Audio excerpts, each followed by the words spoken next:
अस्सलाम वालेकुम बच्चों, कैसे हैं आप? ठीक ठाक हैं? होपफुली आप सारे बच्चे खैर खैरियत से होंगे और अपनी लॉकडाउन की एक्टिविटीज़ उनको मैनेज कर रहे होंगे, प्रॉपर्ली पढ़ भी रहे होंगे, खेल तमाशे भी कर रहे होंगे। दोनों चीज़ों का बैलेंस ज़िंदगी में ज़रूरी है, लेकिन कोशिश करें जितना कोई इंडोर रह के मैनेज किया जा सकता है चीज़ों को करें, because it's a fatal disease. कल भी हम बात कर रहे थे इसी बारे में, और अल्लाह ना करे हम में से किसी को भी ये फेस करनी पड़े, but it's a very tough thing to handle. एक बार खुदा न खास्ता हो जाए, मैंने देखा है कुछ दोस्तों को अपने, तो बहुत ही एक बुरी हालत, बुरी कैफियत में आप चले जाते हैं। सो मुश्किल काम होता है, बहुत ज़्यादा मुश्किल काम होता है। सो बेहतर यही है कि आप उसको सेफ़ रह के गुजारें। क्या हम कहते हैं कि बेटर सेफ देन सॉरी। बाद में अफसोस करने से बेहतर है कि अभी क्या करें, उसको थोड़ा मैनेज कर लें, हैंडल कर लें। सो अब हम अपना चैप्टर 11 स्टार्ट कर रहे हैं जी। कल जहाँ पे हमने छोड़ा था उसी से ऑनवर्ड पिकअप करें। And suddenly in a torrent of thoughts too pressing to be put into words. Torrent कहते हैं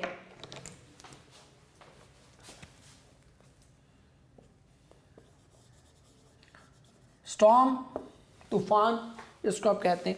and suddenly in a torrent of thoughts too pressing, pressing कहते हैं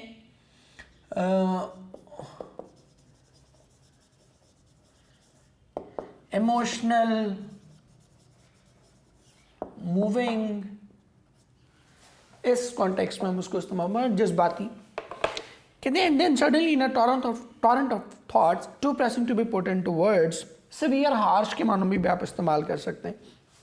और कहते हैं कि अचानक सोचो कि ऐसे तूफान में जो इस कदर शदीद था कि उसको अल्फाज में बयान करना मुमकिन न था, Chips made answer to himself. Chips ने खुद कलामी की या खुद से बात की। These examination and certificates and so on, what did the matter. कहते कि ये तालीम, ये सर्टिफिकेट, ये इम्तहानात और ये असनाद, आखिर इन सब की क्या अहमियत है। व्हाट डिड द मैटर, आखिर इनकी अहमियत ही क्या है। And all is efficiency and up to dateness. Efficiency कहते हैं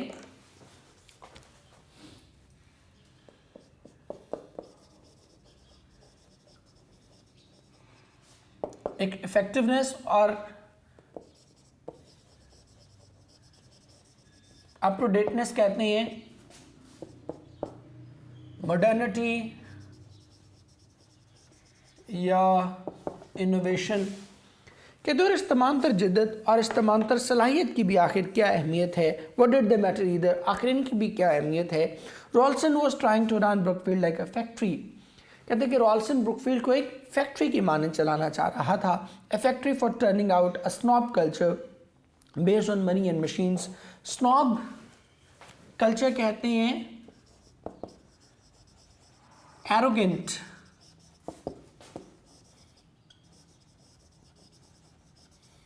स्टबर्न। कहते कि रॉल्सन ब्रुकफील्ड को एक फैक्ट्री की मानद चलाना चाह रहा था। A factory for turning out a snob culture based on money and machines. कहते कि एक ऐसी फैक्ट्री जो कि मगरूर किस्म के लोग पैदा करेगी, जिनका तर्ज अमल पैसे और पैसे पर मुनहसर होगा और वो मशीनी अंदाज में सोचेंगे। ये वो कहना चाह रहा है। अब आपको याद होगा जब मैंने आपसे हम चैप्टर नंबर 9 हमने स्टार्ट किया था, चैप्टर 10 स्टार्ट किया था, तो मैंने आपको बताया था कि उसने कैथरीन की डेथ क्यों दिखाई है।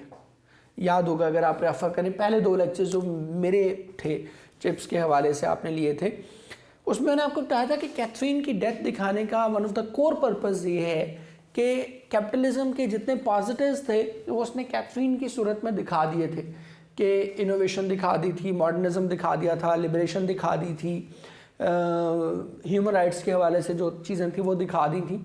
लेकिन अब एक कैपिटलिज्म का एक नेगेटिव भी उसने दिखाना था, और वो नेगेटिव क्या था? वो नेगेटिव था rat race, money race, materialism, कि हर वक्त आप क्या कर रहे हैं? पैसे के पीछे भाग रहे हैं। हर चीज़ किसके गिर्द घूम रही है? पैसे के गिर्द घूम रही है।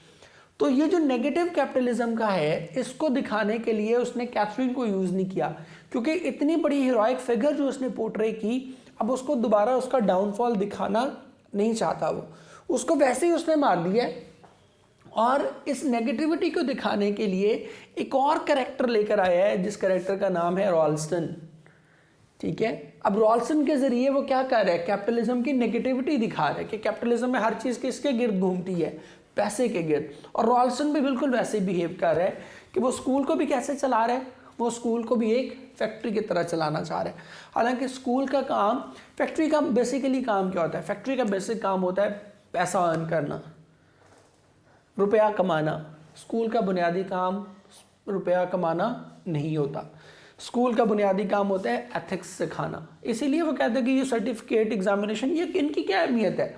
अगर आप बच्चे को एथिक्स ही नहीं सिखा पा रहे, अगर आप बच्चे की तरबियत ही नहीं कर पा रहे, तो फिर उसके सर्टिफिकेशन जितने भी अच्छे हैं, फिर उसने जितने मर्जी अच्छे ग्रेड्स हासिल किए हैं, वो सारे ग्रेड्स क्या हैं, वो टोटली यूजलेस हैं, टोटली वर्थलेस हैं। यही बात वो एक्चुअली हमें समझाना चाह रहा है। The old gentlemanly traditions of family and broad acres were changing. Gentlemanly कहते हैं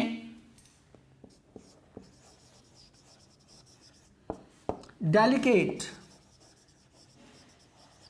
urbane, और traditions कहते हैं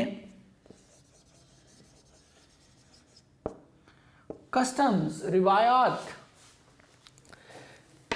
कहते हैं कि वो पुरानी ख़ानदानी और ज़रई दौर की रिवायात, ब्रॉड एकर्स मीन्स ज़रात, के ज़रात के दौर की वो पुरानी ख़ानदानी रिवायात अब तब्दील हो रही थी। As doubtless they were bound to, और यकीन उन्होंने तब्दील होना ही था। But instead of widening them to form a genuine inclusive democracy of duke and dustman, duke मैं ऊपर लिख देता हूँ,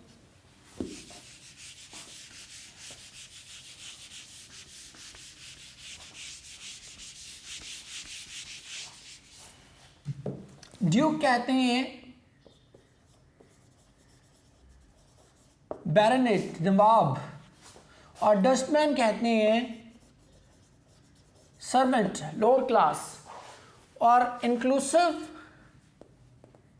कहते हैं इंटरनल। कहते हो यकीनन ये रिवायात तब्दील होनी ही थी। मैंने आपको बताया था ना कि फ्यूडलिज्म एक पूरा सोशल सिस्टम था जिसकी एक सर्टन रिवायात थी, सर्टन मॉरल वैल्यूज़ थी, लेकिन कैपिटलिज्म के आने से वो सारी वैल्यूज़ क्या हो रही थी, वो सारी की सारी वैल्यूज़ चेंज हो रही थी। अब चिप्स भी कहते हैं कि हाँ जाहिर बात है, एक नया सिस्टम आया है तो कुछ ना कुछ वैल्यूज़ उसकी चेंज होनी है, लेकिन वो क्या चाहते हैं वो देखिएगा। But instead of widening them, लेकिन बजाय ये कि वो इन रिवायात में वसत पैदा करता, to form a genuine inclusive democracy of duke and dustman, और एक ऐसा मुआशरा तख्लीक करता, ऐसा जमहूरी मुआशरा तख्लीक करता जिसमें ड्यूक और डस्टमैन, जिसमें आका और गुलाम दोनों शामिल होते। Rawlson was narrowing them up to a single issue of a fat banking account. Rawlson इस सारे मामले को महज एक नुक्ते पर महदूद कर रहा था, और वो नुक्ता था तगड़ा बैंक अकाउंट। अब ये दोनों को ओपिनियन आप ज़रा देख लें। रॉल्सन कहते हैं प्योर मटीरियलिस्टिक अप्रोच है कि स्कूल में हमको यहाँ पे कोई उनको उनकी शख्सियत साजी नहीं करने आए हुए, हम एक बिजनेस ऑर्गेनाइजेशन चला रहे हैं और हमें क्या करना है, ज़्यादा से ज़्यादा पैसा कमाना है। चिप्स कहते हैं कि ठीक है पैसा भी कमा लो तुम, नो इशू, पैसा कमाने में प्रॉब्लम नहीं है, लेकिन ये है कि साथ साथ क्या करो, एक ऐसा मुआशरा भी तख्लीक करो, उनकी शख्सियत इस अंदाज से उनकी शख्सियत की तामीर करो कि ये मुआशरा एक ऐसा मुआशरा बने जिसमें ड्यूक और डस्टमैन दोनों मिलकर रह सकें। और याद रखें ये वही चिप्स है जो क्लास सिस्टम का बड़ा हामी था, जो कि पॉपुलर बॉयज़ को स्कूल बुलाने पर तैयार नहीं था, लेकिन ये कैथरीन का इन्फ्लुएंस है उसकी ज़ात पर। क्या वो कहता है कि नहीं, हमें कलेक्टिवली सबके लिए सोचना है, ड्यूक्स एंड डस्टमैन दोनों के लिए सोचना है, और एक ऐसा मुआशरा तख्लीक करना है जिसमें ये दोनों अपने अपने हिस्से की कंट्रीब्यूशन कर सकें। और यही वो चेंज है मुआशरती लेवल पर जिसको जेम्स हिल्टन दिखाना चाह रहे हैं, और ये चेंज उनके यहाँ उस वक्त आ रहा था, अनफॉर्चुनेटली हमारे यहाँ आज भी नहीं आ सका। अब देखिए हम आज भी तकसीम है हर तरह से, हमारे यहाँ आज भी हम वो मुआशरा तख्लीक नहीं कर सके जिसमें ड्यूक और डस्टमैन इकट्ठे रह सकें। बड़े वीडियो पॉलिसीज मैं कहता हूँ, हमारे यहाँ आज भी हम मज़हब की बिना पे तकसीम है, हम सुबाइयत की बिना पे तकसीम है, हम कास्ट सिस्टम की बिना पे तकसीम है, हम सोशल स्टेटस की बिना पे तकसीम है, हम आज भी अमीर गरीब की तफरीक में है, हम आज भी ज़ातों बरादरियों की तफरीक में है, हम आज भी फ़िरक़ों की डिवीजन में अभी भी मौजूद हैं। तू सुन्नी है मैं शिया हूँ, ठीक है, तू बाट है मैं जाट हूँ, ठीक है। तो ये जो डिवीजन है ये अभी भी हमारे यहाँ एग्जिस्ट करती है कि वो लेसन जो उन्होंने जिस जहालत के ख़िलाफ़ वो 125 साल 150 साल पहले फ़ाइट कर रहे थे, हमारे यहाँ वो जहालत आज भी मौजूद है। और इसीलिए मैं कहता हूँ कि मिस्टर चिप्स अभी भी हमारे माशरे के लिए बहुत रेलेवेंट है। We can learn a lot of things from goodbye mister Chips. और बहुत सी चीज़ें ऐसी हैं जो हमारे माशरे में अभी भी मौजूद होनी चाहिए लेकिन मौजूद नहीं है। There never had been so many rich men's son at Brookfield। कहते हैं कि ब्रुकफील्ड में कभी भी इतने अमीर लोगों के बच्चे नहीं आए थे। अब एट ब्रुकफील्ड को हाईलाइट कर लें।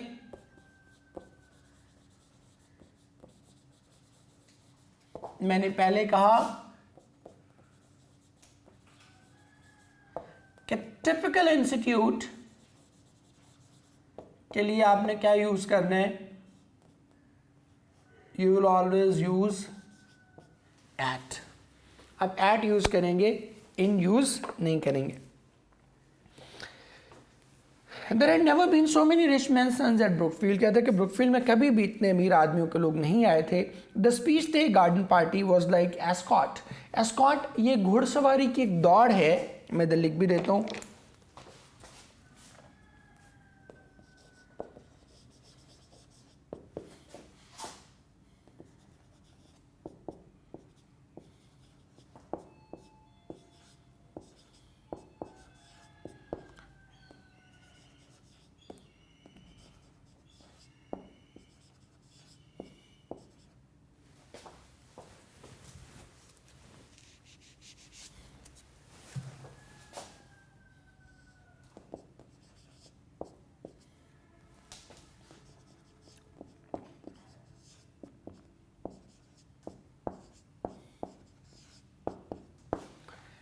ये घुड़सवारी का एक मेला है जिसमें बहुत से उमरा जो है वो शरीक होते हैं। सो उस कॉन्टेक्स्ट में आप इसको देख लें। तो एस्कॉट क्यों वो कह रहे हैं कि जैसे एस्कॉट में मुल्क भर से अमीर अमीर लोग आए होते थे ना, क्योंकि घुड़सवारी एक महंगा शौक है।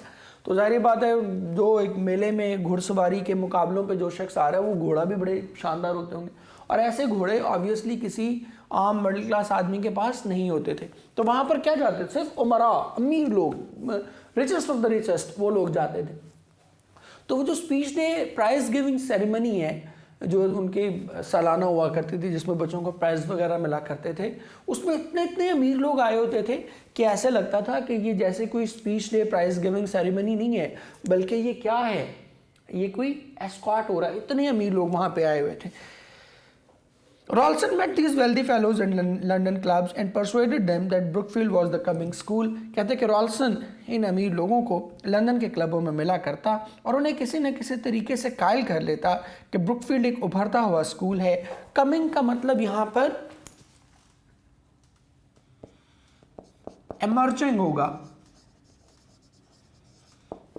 कि ब्रुकफील्ड एक उभरता हुआ स्कूल है। And since they couldn't buy their way into Eton और हैरो, और चूंकि वो ईटन और हैरो में दाखला लेने में नाकाम रहते थे, दे greedily swallowed the bat.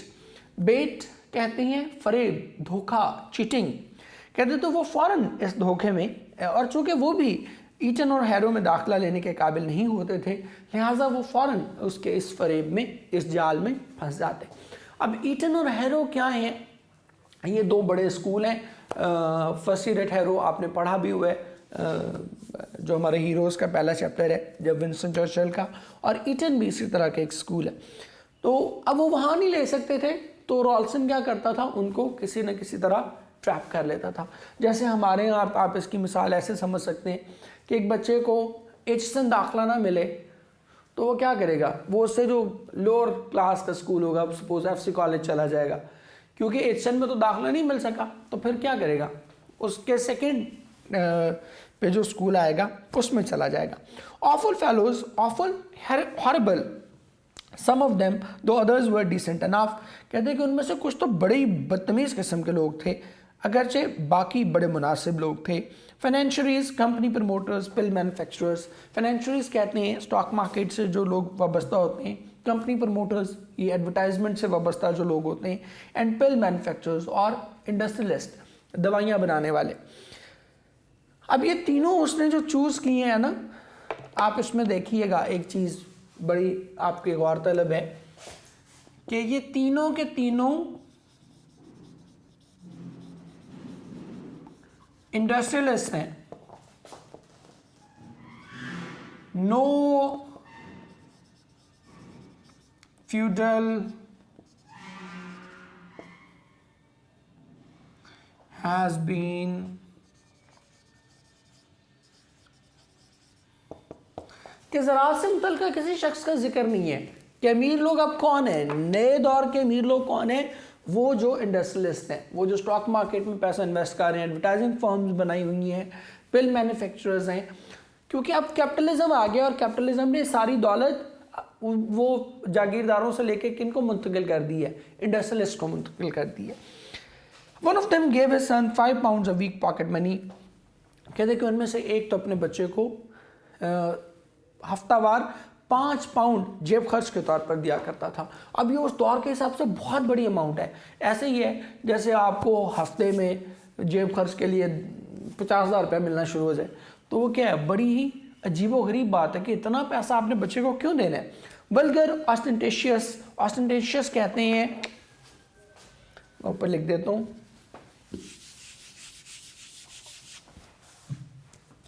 Vulgar कहते हैं ऑड, ऑकवर्ड, स्ट्रेंज, और ऑस्ट्रेशियस कहते हैं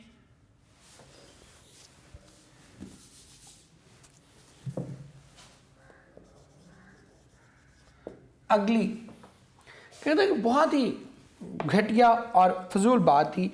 all the hectic rotten ripeness of the age. Ripeness कहते हैं, अब ये राइपनेस मैच्योरिटी नहीं है, यहां पर राइपनेस का मतलब है डिके, गला सड़ा होना। कहते कि all the hectic rotten ripeness of this age. कहते कि इस अहद की, यहां पर एज का मतलब भी इरा है, इरा टाइम, और हेक्टिक का मतलब है सवियर,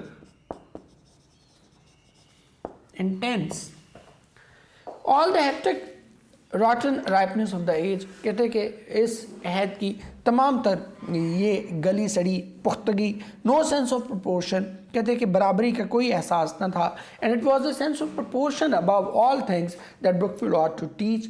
और ये मुसावात का दर्स ही था जो सब चीज़ों से बढ़कर ब्रुकफील्ड को देना चाहिए था। नॉट सो मच लैटिन और ग्रीक और केमिस्ट्री और मैकेनिक्स, ना कि लातीनी, ग्रीक, केमिस्ट्री और मैकेनिक्स। फिर आपको चिप्स का ओपिनियन बड़ा खोल के यहाँ पे पता चल रहा है। वो कहते हैं कि इन्हें हमने मुसावात ही तो सिखानी है, इन्हें इंसानियत तो सिखानी है। लातीनी, केमिस्ट्री, मैकेनिक्स ये भी बाद में हम सिखाते रहेंगे, लेकिन असल चीज़ जो इनको सिखानी है, that must be a sense of proportion, that must be a sense of equality, कि इनको ये एहसास हो कि हम सारे क्या हैं, बराबर के शहरी हैं, एक जैसे शहरी हैं। और आप देखें कि हमारे यहाँ आज भी, मैं फिर कहता हूँ, और इसीलिए मैं समझता हूँ कि बहुत रेलेवेंट नावल है, हमारे यहाँ आज भी बच्चों को ये चीज़ें सिखाने की ज़रूरत है।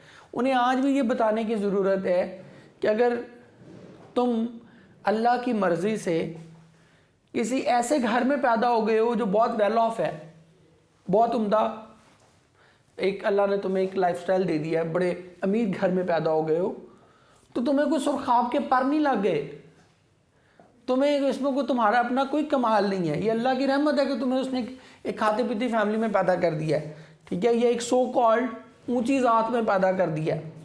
और ऑन द कंट्रेरी इसके बिल्कुल उलट, अगर आपको अल्लाह ने किसी ऐसे घर में पैदा कर दिया है जो कि फाइनेंशियली बहुत अच्छे नहीं है, जो स्ट्रगलिंग एक फैमिली है, जो अभी माशरे में उस तरह से अपना मकाम पैदा नहीं कर सकी, तो इसमें भी कोई तुम्हारा कसूर नहीं है। तुम इस मुल्क के सब बराबर के शहरी हो, सब इस मुल्क के कानून की नज़र में, अल्लाह की नज़र में तुम सब इंसान हो, तुम सब बराबर हो। ये वो सबक था जो हमें 1400 साल पहले सिखाया गया था, लेकिन हम आज तक उसको नहीं सीख सके। And you couldn't expect to test that sense of proportion by setting papers and granting certificates। कहते और आप मुसावात के इस एहसास को इम्तहानात के ज़रिए या फिर असनाद देकर, सर्टिफिकेट्स देकर चेक नहीं कर सकते, उसका अंदाज़ा नहीं कर सकते कि इस बात का कोई पैमाना नहीं है कि ये इस शख्स में इंसानियत किस हद तक है। All this flash through his mind, flashed कहते हैं, मैं इसको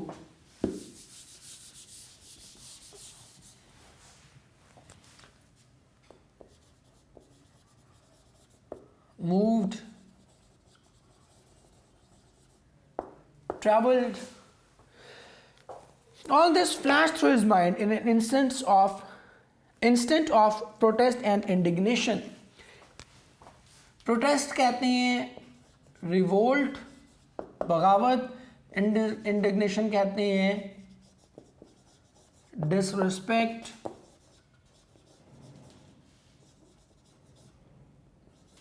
और डिसरिगार्ड, और इंस्टेंट कहते हैं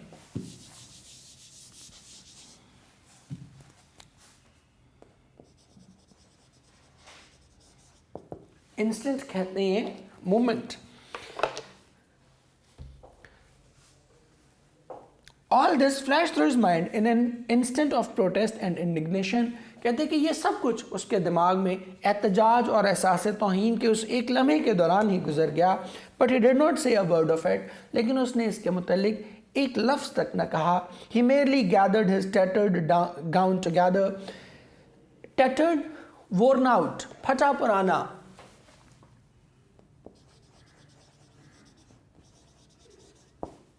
वोर्न आउट, या आप कहते हैं